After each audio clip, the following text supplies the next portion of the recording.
Hello viewers, sekarang kita di video tentang Mobilio RS. Di part kedua kita bakalan bahas lebih lanjut tentang mobil ini.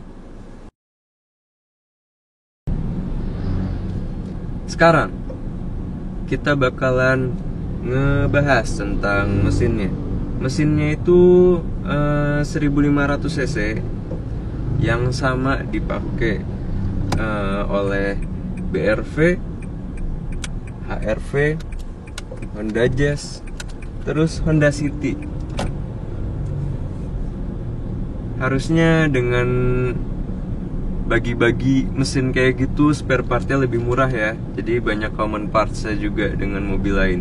Buat tenaganya 118 horsepower, terbesar di kelasnya. Torsinya 145 Nm. Menurut gua biasa aja. Untuk akselerasi mobil ini, gua ngerasa mobil ini biasa aja. Cuma untuk low MPV emang paling kenceng ya mobil ini. Mungkin akselerasinya rasanya biasa aja gara-gara torsinya cuma 145 Nm. Saat akselerasi juga, suara mesinnya juga nggak begitu enak, cenderung kasar, gak merdu dan berisik. Nah, untuk masalah berisik, gue nggak tahu ini peredaman mobil ini yang kurang bagus atau emang mesinnya berisik. Soalnya cukup kedengeran kalau misalnya kita akselerasi. Sekarang kita bahas tentang transmisi maticnya. Gue cukup suka dengan maticnya. Malah di mobil ini yang paling gue suka adalah maticnya.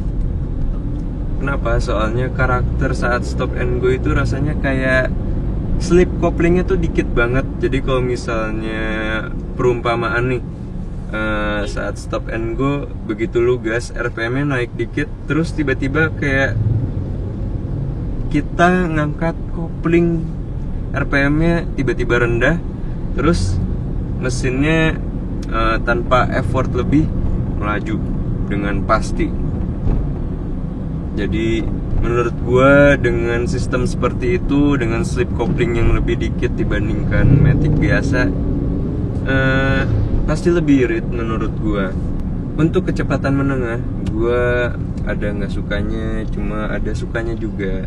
Nah, yang gua suka dari transmisi ini, saat kecepatan menengah tuh mobilnya berusaha untuk seirit mungkin.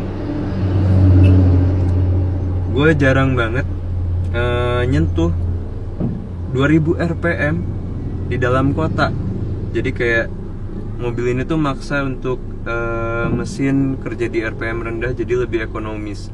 Saat nyetir lumayan agresif, kadang-kadang maticnya juga bingung apakah gua pindah rasio gigi atau enggak gitu. Jadi kadang-kadang CVT-nya agak lemot. Overall CVT-nya cukup bagus, economical oriented. Tapi kalau misalnya lu pengen lebih cekatan lagi, lu bisa pindah ke S, dan mobil ini cekatan tapi kurang halus. Handlingnya mobil ini tuh enak banget untuk standar low MPV. Jadi untuk di kelasnya gue bilang handlingnya paling enak ya mobil ini. Dengan sasis monokok, mobil ini ngasih kenyamanan yang lebih buat ride quality-nya. Buat jalan belok-belok gitu kan handlingnya udah enak, dan menurut gue suspensinya kerasnya udah pas, bantingannya empuk di jalan halus. Tapi untuk jalan yang rusak lumayan ngocok sih, tapi nggak segoyang Avanza yang leather frame ya. Yang unik ya, waktu mobil ini cuma dipakai pengemudi doang, cuma sendirian atau berdua gitu, handlingnya cukup enak. Tapi pas penuh, ada 6 orang atau 5 orang, kerasa mobil ini tuh kelebihan beban gitu. Jadi waktu itu pernah cruising di jalan tol, kerasa setirnya goyang, terus badannya juga goyang, kayak kelebihan kapasitas aja, kapasitas berat gitu. Jadi bebannya kayak bawa beban banyak banget. Mungkin gara-gara sasis monokok kali ya. Sekarang kita bahas tentang setirnya. Setirnya cukup ringan. Mungkin gara-gara electric power steering, bukan hidrolik lagi, jadi lebih ringan. Gue bisa pakai satu jari buat belokin setirnya. Gue ngerasa setirnya tuh hambar banget, feedbacknya kurang. Jadi kalau misalnya lu belok-belok emang enak, cuma sayangnya setirnya mengurangi rasa alami dari mobil ini.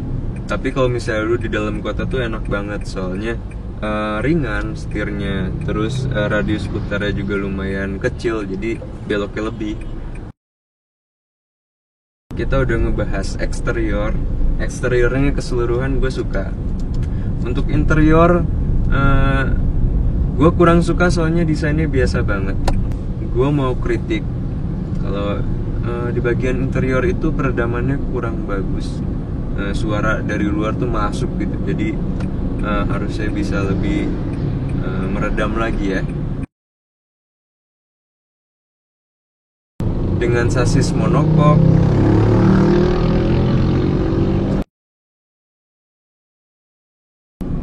tapi gue suka mobil ini cukup luas, jadi nggak sempit.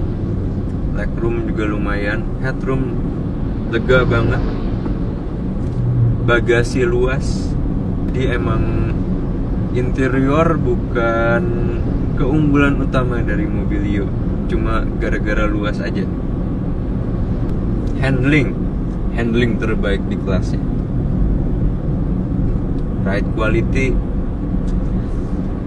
empuk dan halus pas jalannya rata, tapi begitu jalannya nggak rata atau jelek gitu terlalu goyang, jadi lumayan.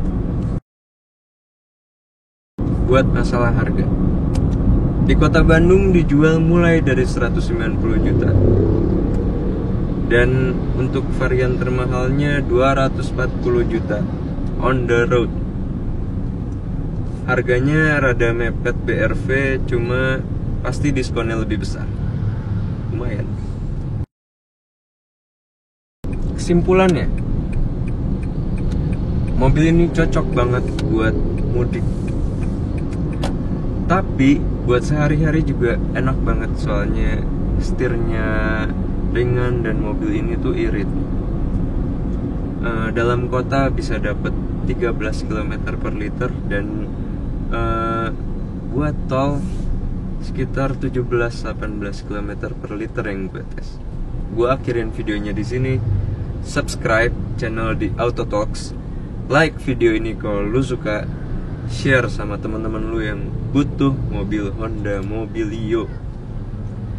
Thanks guys.